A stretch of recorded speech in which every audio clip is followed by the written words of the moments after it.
चलिए आए बाबू हम लोग देखते हैं। जैसे पिछले क्लास में हमने ट्रिग्नोमेट्रिक में बारे में देखा था, तो ट्रिग्नोमेट्रिक में हर साल 9 से 10 क्वेश्चन एक क्या ट्रिग्नोमेट्रिक से ऑब्जेक्टिव में उठाते हैं, ठीक है। उसके बाद से हम लोग उसको सॉल्व कर चुके हैं। अब हम लोग इसमें देखते हैं कि अगर हमें शॉर्ट ट्रिक में कैसे बनाना है, तो 50 क्वेश्चन आते हैं, 50 में 50 अगर सॉल्व करने होंगे हमको, तो हमें कम समय में मात्र 30 मिनट में कैसे 50 क्वेश्चन को सॉल्व कर लेंगे। तो इसके लिए शॉर्ट ट्रिक होता है, तो उसी को आज हम लोग देखेंगे। और क्या जी, अगर इस ट्रिक से अगर हम लोग फॉलो करते हैं तो हमारे एग्जाम में कोई भी मैथमेटिक्स का एक भी ऑब्जेक्टिव क्वेश्चन नहीं छूटेगा और पूरे के पूरे सॉल्व भी होंगे। तो आइए हम लोग आज पढ़ेंगे हम लोग इसके बारे में, बहुपद, निर्देशांक ज्यामिति और क्या जी, एक दो चर में रैखिक समीकरण के बारे में। तो इसके बारे में हम लोग देखते हैं। समीकरण युग्म x + 2y + 5 बराबर 0 है तथा -3x - 6y + 1 बराबर 0 के हल कितने होंगे। तो हमें इस समीकरण के, अगर इसको पता होगा, हमें फॉर्मूला याद होगा, तो हम लोग जानते हैं a1/a2 ≠ b1/b2। इसके क्या होते हैं जी, एक हल होते हैं। कितने हल होते हैं? एक हल, यानी अद्वितीय हल। अगर ऐसा समीकरण हमारा होता है तो दूसरा होता है हमारा a1/a2 बराबर b1/b2 बराबर c1/c2, ठीक है। तो इसमें हम देखते हैं कि a1/a2 b1/b2 और c1/c2 का, तो इसमें होंगे हमारे अपरिमित रूप से अनेक हल होंगे। अगर वही तीसरा चीज हमारा आता है क्या जी, a1/, इसमें अनेक हल होंगे, इसको हम लिख सकते हैं अनेक, ठीक है। अगर वही तीसरा आता है a1/a2 बराबर b1/b2 ≠ c1/c2। अगर नॉट इज इक्वल टू, यानी ये अगर बराबर नहीं है तो इसका कोई हल नहीं होता है। क्या होता है बाबू? कोई हल नहीं होता है, ठीक है। तो अब हम लोग देखते हैं कि हमारे ये किस फॉर्म पे आ रहा है। तो हम लोग ये पहले एक बार आप देख लेंगे। अब देख रहे हैं कि हमारा किस फॉर्म पे आ रहा है, तो उसके अनुसार हम लोग करेंगे। तो अब a1 का मान यहाँ पे 1 है और a2 का मान कितना है बाबू? a1/a2 -3, b1 के मान कितना है बाबू? अगर बराबर ले लेते हैं हम लोग a1/a2, तो यहाँ पे 2/-6, अगर हम इसको कटाते हैं तो ये भी 1/-3 आ जाएगा, यानी a1/a2 हो गया और b1/b2। अब देखते हैं c1/c2, तो c का मान कितना है? 5 और यहाँ पे c का मान 1। तो इसके लिए हम लोग क्या करते हैं, 5/1, यानी हम देखते हैं a1/a2 बराबर b1/b2 but not equal to क्या जी, c1/c2। ये इसके बराबर नहीं है, तो इसके बराबर नहीं है तो इसका कोई हल नहीं होगा। यानी कोई हल नहीं होने का मतलब क्या होगा जी, हमारा सी वाला ऑप्शन हो जाएगा कि इसके कोई हल नहीं होंगे। क्लियर? अब देखो दूसरा चीज अगर हम देखते हैं, निम्नलिखित में से किस द्विघात बहुपद के शून्यकों का योग -3 और गुणनफल कितना है जी, 2 है। तो इसका अगर हम लोग बनाते हैं द्विघात, हम लोग जानते हैं अल्फा प्लस बीटा बराबर -b/a होता है। दूसरा हम लोग जानते हैं क्या बाबू, अल्फा इंटू बीटा बराबर क्या होता है, c/a। तो हमारा ये बहुपद दिया है, तो इसका योगफल कितना दिया, -3। तो अगर हम लोग लिखते हैं इसको अल्फा प्लस बीटा बराबर 3, यानी इसके बराबर में क्या है बाबू, -b/a, -3 दिया हुआ है। और दूसरा क्या दिया है, अल्फा इंटू बीटा बराबर c/a, c यानी गुणनफल कितना दिया है, 2, और 2 का मान c/a। अब देखते हैं कि यहाँ पे माइनस से माइनस कट जाएगा ना। तो b का मान 3 हो गया, इसके बट्टा में हम लोग 1 देते हैं, तो a का मान 1। यहाँ पे c का मान कितना हो गया बाबू, 2, a का मान 2 है, तो बट्टा में 1 दे देंगे, कोई फर्क नहीं। यानी a का मान हमारा कितना हो गया, 1, b का मान, अब यहाँ पे हम लोग लिख सकते हैं a बराबर 1, b बराबर 3 और c बराबर कितना है बाबू, 2। अगर हम फॉर्म में देखेंगे हमारा a1 b1 b2, तो इस फॉर्म में ax² + b x plus C, ax² + bx + c। तो a का मान हमारा 1 है, 1 का स्क्वायर यानी हम लोग नहीं लिखते हैं। b का मान कितना है, 3 + 3x और c का मान कितना है, 2। तो अगर 2 लिखते हैं, c का मान 2, तो इसके लिए हमारा कौन सा ऑप्शन हो जाएगा बाबू, देखो तो x² + 3x + 2, x² + 3x + 2, यानी हमारा कौन वाला ऑप्शन हो जाएगा, ए वाला ऑप्शन हमारा सही हो जाएगा। अगला देखते हैं हम लोग क्वेश्चन, दो चरों में दो एक घातीय समीकरण, यानी दो चर के जो समीकरण है, हम लोग जानते हैं चर संख्या x और y होता है, तो दो एक घातीय समीकरण, यानी दो समीकरण जो एक घात का है, ठीक है। समीकरणों का ग्राफ यदि प्रतिच्छेदी रेखा होती है तो हलों की संख्या का, तो हम लोग ऊपर वाला से देखते हैं कि अगर प्रतिच्छेदी रेखा होगी तो किसमें होगी, तो कौन से संख्या में प्रतिच्छेदी रेखा होगी। तो हम लोग देखते हैं, अभी देखिए कि a1/a2 ≠ b1/b2। अगर इस तरह के अगर कोई समीकरण है a1/a2 ≠ b1/b2 होंगे, तो ये क्या करेगी जी, प्रतिच्छेद करेगी, प्रतिच्छेद करती है, ठीक है। तो प्रतिच्छेदी रेखा होती है, इसका मतलब इसका a1/a2 ≠ b1/b2 के बराबर होगा और a1/a2 ≠ b1/b2 होगा। अभी हमने ऊपर देखा था, तो उसका क्या देखा था बाबू, केवल एक हल होते हैं। कितने होते हैं जी, केवल एक हल। a1/a2 ≠ b1/b2 के एक हल होते हैं, यानी सिर्फ एक। कितने हलों की संख्या पूछ रही है, तो इसमें क्या हो जाएगा बाबू, सिर्फ एक हल। यदि समीकरण kx - 5y = 2 तथा 6x + 2y = 7 का कोई हल ना हो, तो अगर इसका कोई हल नहीं होता है तो इसका मतलब कि इसका हम लोग मान ले रहे हैं a1 बट्टा a2 not is equal to क्या हो जाएंगे, b1 बट्टा b2 का कोई हल नहीं होता है। तो a1 बट्टा a2 not is equal to b1 बट्टा b2। तो a1 का मान यहाँ पे क्या है बाबू k, और a2 का मान कितना है 6 बराबर, यानी ये नॉट इज इक्वल टू ही होंगे बराबर b1 बट्टा b2, यानी -5 बट्टा में b2 का मान कितना हो जाएगा जी 2। क्लियर।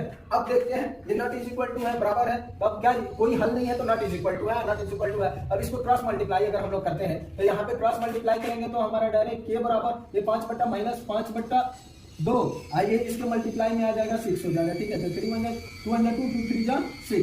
ठीक है, अब इसको अगर हम मल्टीप्लाई करते हैं तो -5 × 3 कितना हो जाएगा -15, यानी k का मान -15 कौन वाला ऑप्शन हो जाएगा हमारा डी वाला ऑप्शन हो जाएगा, k बराबर -15। दूसरा क्वेश्चन देखते हैं, द्विघात बहुपद x² - 2 के शून्य क्या। अब इसमें शून्य निकालना है। अभी हमने देखा ऊपर वाले क्वेश्चन में, अब यहाँ पे देखते हैं द्विघात बहुपद के द्विघात बहुपद x² - 2 के शून्य है। तो इसके शून्य निकालने के लिए हम लोग देखते हैं क्या होता है, x² - 2 और शून्य है तो शून्य बराबर 0 है। ठीक है, तो इसके शून्य कौन है, तो इसको शून्य निकालने के लिए अगर हम इसको इस साइड ले जाते हैं तो x बराबर क्या हो जाएगा बाबू +2। अब स्क्वायर है, स्क्वायर को हटाते हैं तो x का मान में इस पे रूट चढ़ जाएगा 2 हो जाएगा। अब रूट का x बराबर 2 हो जाएगा रूट। अब इसका मान क्या होता है बाबू, जैसे ही रूट में आता है तो रूट प्लस और माइनस दोनों में होता है, स्क्वायर हटेगा रूट चढ़ेगा तो प्लस माइनस, इसका यानी मतलब x का मतलब क्या हो, इसके शून्य कौन आ जाएंगे +√2 और -√2।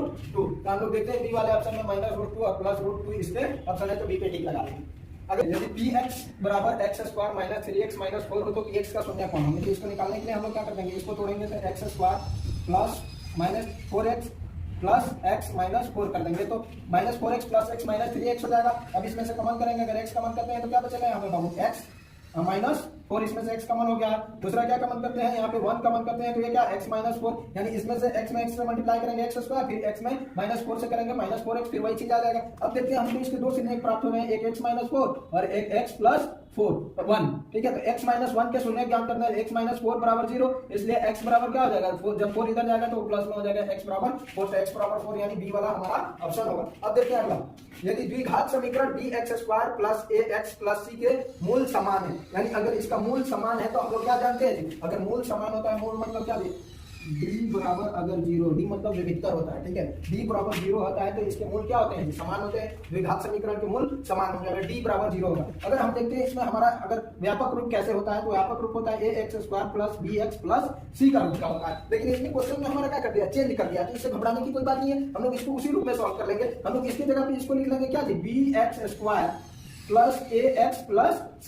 तो जहां अगर a का मान होगा वहां पे भी, अगर हम लोग पढ़े हैं क्या जी, हम लोग जानते हैं कि d बराबर क्या होता है जी, b² - 4ac, ये हमारे विविधतर होते हैं, d बराबर b² - 4ac। अब b² - 4ac, अब b के जगह पे क्या होगा जी, जहां हमारा देखेंगे कि b होगा उसके जगह पे हम a लिखेंगे, b के सामने a और a के सामने b और क्या जी, c के सामने तो c ही रहेगा। तो अगर हम d बराबर हमारा 0 है तो d बराबर हम क्या लिख सकते हैं, b², b मतलब b के सामने हमारा व्यापक रूप के सामने क्वेश्चन क्या है जी, a, तो हमारा हो जाएगा a²। ठीक है, माइनस देंगे 4 तो ऐसे ही होता है उसमें फार्मूला में। उसके बाद से a का मतलब सामने हमारे में क्या है, b है। ठीक है, और c के लिए c है, तो d बराबर क्या हो जाएगा बाबू, a² - 4bc।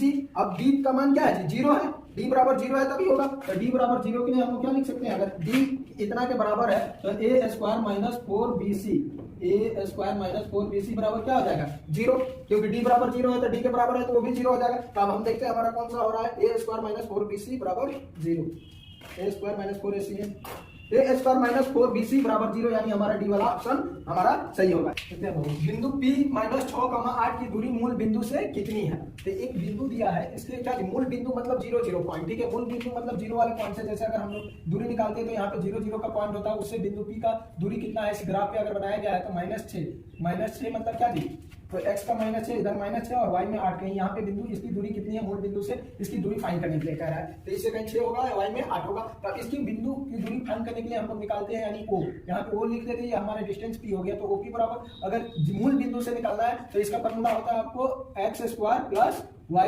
अंडर रूट के, तो x का मान -6 का अंडर रूट -6 का स्क्वायर और प्लस क्या होता है जी 8 का स्क्वायर, तो 6 का स्क्वायर कितना हो जाएगा 36 + 8 का स्क्वायर 64, इसको जोड़ेंगे तो 100 आ जाएगा, और 100 का स्क्वायर कितना होता है बाबू 10। तो इसमें देखते हैं कितना इकाई का, हमारा 10 इकाई दिया है, यहाँ पे डी वाला आंसर ऑप्शन हो जाएगा।